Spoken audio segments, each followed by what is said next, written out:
Hi guys, Veena Jetty here. I got a really great question from one of our community members in my free Facebook community, Mastering Multifamily with Veena Jetty.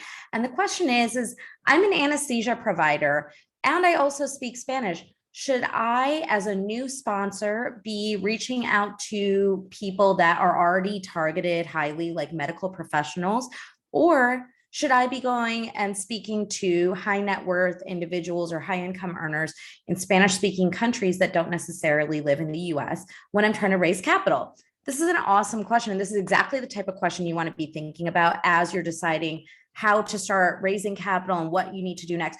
So my answer is actually going to be probably a little bit of it depends, right? I always tell people that you should absolutely start with where your network is, right? So if you're an anesthesia provider and you want to go and talk to all of the other anesthesia providers in your hospital, the doctors and the CRNAs, that is going to be a really great place for you to start, because even though they may be targeted or they may get lots of opportunities, the reality is this is a relationship business.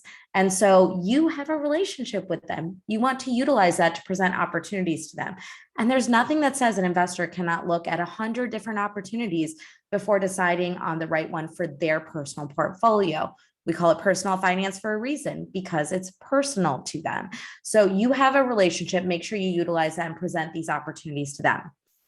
Secondly, Spanish speaking is huge. I don't see a lot of content, even in the US, of people that speak Spanish. And that can be a really great way to connect with a new audience or an audience that you might not be speaking to already. So yes, you definitely should be speaking to Spanish speakers. And honestly, if you speak both fluently, there's no reason not to put content out in both, right?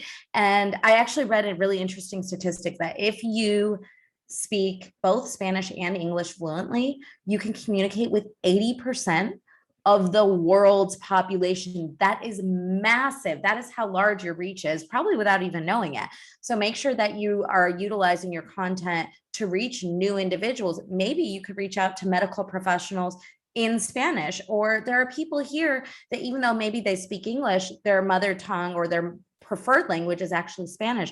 Those are people that non-Spanish speakers cannot reach. So make sure you're utilizing your network and leveraging that. But I think you actually have two different investor avatars. As I run the investor challenge every now and then through the group, it'll be a really great exercise for you to be able to create two different avatars that you're speaking to and learn how to speak to both of them simultaneously.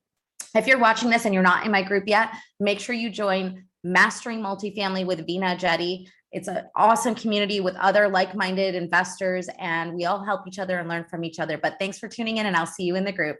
Bye-bye.